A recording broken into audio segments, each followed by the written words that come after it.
Surfen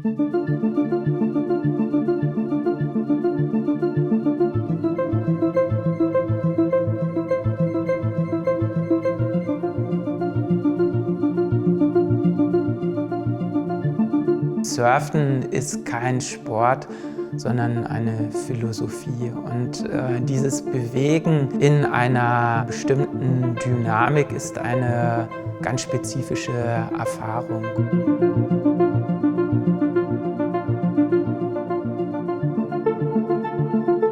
Für mich ist diese Bewegung im Atelier eine wichtige Art und Weise, das wahrzunehmen. Und wenn ich mal nicht mehr weiter weiß, dann schnappe ich mir mein Skateboard und ja, bewege mich durch den Raum, erfahre die Arbeiten auch aus dieser räumlichen Bewegung auf Kurvenbahnen und erkenne sie anders und kann sie dann auch anders weiterentwickeln.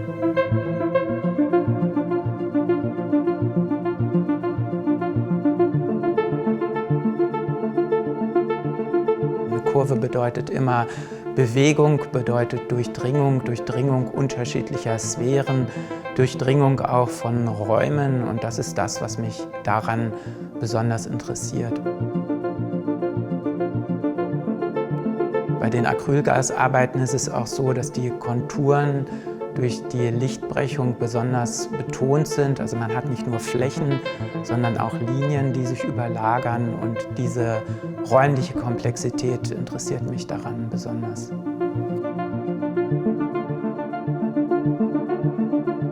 Für mich ist eigentlich der zentrale Antrieb, etwas zu schaffen, bei dem Schönheit und Wahrheit ineinander fallen.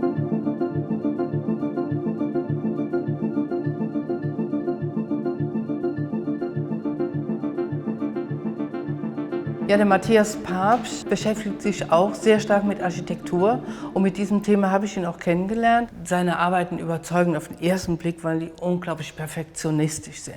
Also sowohl mit der Farbigkeit als auch mit dem Spiel mit dem Licht, die sind absolut perfekt. Also diese technisch sehr perfektionistische Arbeitsweise fasziniert und führt den Betrachter auch oft in die Irre.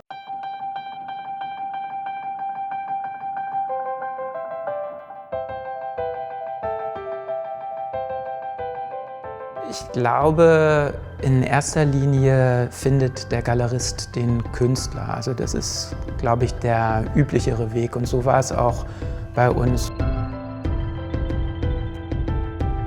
Gudrun kennt meine Arbeit natürlich besonders gut und kann neue Arbeiten besonders gut einordnen, und das ist für mich eine große Bereicherung. Wir beschäftigen uns mit den Themen meistens dann schon auch im Zusammenhang, dass wir eine Ausstellung zusammen planen. Und dann unterhält man sich natürlich eben inhaltlich über diese Arbeiten. Hier kannst du sehen, dass ich die Strukturen nochmal verändert Ja, habe. die sehen völlig anders aus. Ja. Du erreichst auch damit eine ganz andere Haptik und eine ganz andere Oberfläche und Tiefenstruktur. Das hat ja sowas Ephemeres.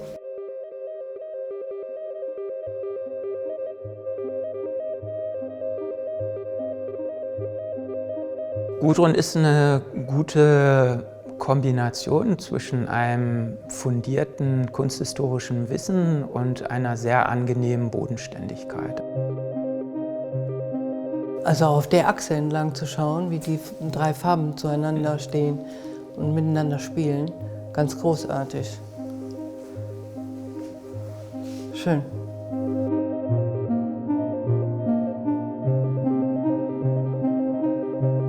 Die andere wichtige Aufgabe des Galeristen ist es auch, die Arbeit des Künstlers wirtschaftlich überhaupt erst möglich zu machen.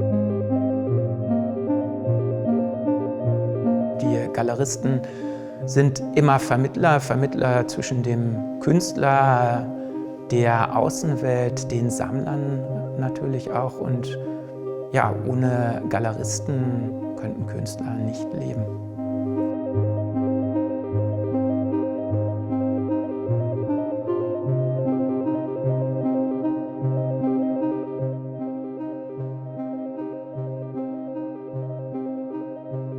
Die Idee, Kunst als Geldanlage zu erwerben, das betrifft also wirklich nur ein minimaler Prozentsatz und damit setze ich mich gar nicht auseinander. Also für mich ist entscheidend die gute Arbeit.